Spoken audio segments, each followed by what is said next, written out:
Good morning guys. Meron lang ako ipapakita sa inyo na isang project na ginawa namin. Shout out doon sa ating client na nag-request sa project na to. Isa po siyang dealer ng karne. So, ang gusto niya na ilalagay doon sa refrigerated van. Ito ay four-wheeler, ano? Four-wheeler refrigerated van. 11 feet. Ganyan. 11 feet po yan. So, ang gusto niya sa loob paggawa ng trays rack. So bawat laman nito 1 kilo, 2 kilo siguro, para pag dumating doon sa pagde-deliveran nakatimbang na.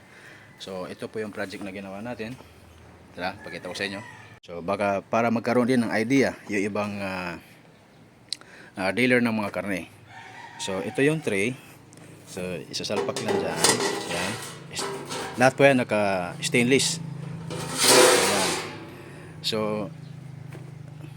sa isang unit na to, kasya is 1,024 trays. Yan. Ganyan po siya. Tapos nilagyan din natin ng pinto para hindi basta-basta, kumbaga malinis tingnan sa loob. Yan. Meron din tayong sliding door. Yan, ginawa natin ng sliding door po yan. Stainless din po ito.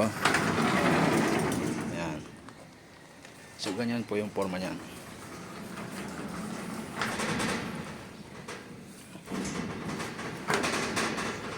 Yan.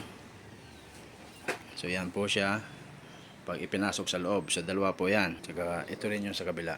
Yan. Para nga naman malinis tingnan. So yan po. Kumbaga ito 4-wheeler pa lang. So pwede rin po tayo gumawa ng 6-wheeler, 10-wheeler, 12-wheeler sa mga gusto, no? Within stainless. Or kung meron pa kayong ibang gustong pasadya, pwede naman namin gawin yan. So yan. Para pagka dumating yung pagka deliver nyo na, huhugutin nyo na lang yung mga trays. So yan. So yun lang po guys. So para doon sa mga meat dealer, mag-message lang po kayo. Diyan lang po sa ating comment section ang ating cellphone number. Ngayon ipapasok na po natin yung tray rack sa refrigerated van.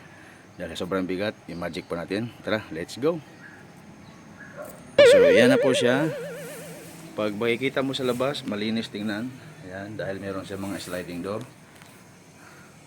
Yan. Tapos dito na papasok ito sa gitna. Tapos ito yung lock natin.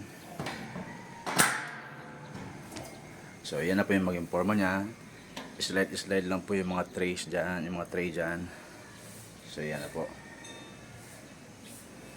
Diba? Mas maganda po sa tingnan, no? Malinis.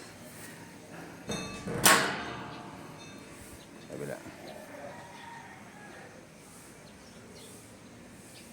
So wala na po siyang takip doon sa ibabaw para yung labig mismo papasok diretso doon sa mga karne. So ayan po. Kung nagustuhan mo itong project natin at may pagawa ka, tawag ka lang po sa amin. Paki-like and subscribe na rin sa ating YouTube channel. Ang tawag namin dito ay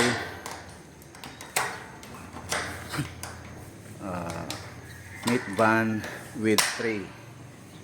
Refrigerated meat refrigerated van with tray rack. So yun. So yun lang guys. So ang project na po ito ay gawang Orly Motors Calamba. Sa mga gusto magpagawa, maaari lang po kayo mag-message or tumawag sa ating contact number. Ilagay ko po lang dyan sa comment section. So yun lang guys. Salamat.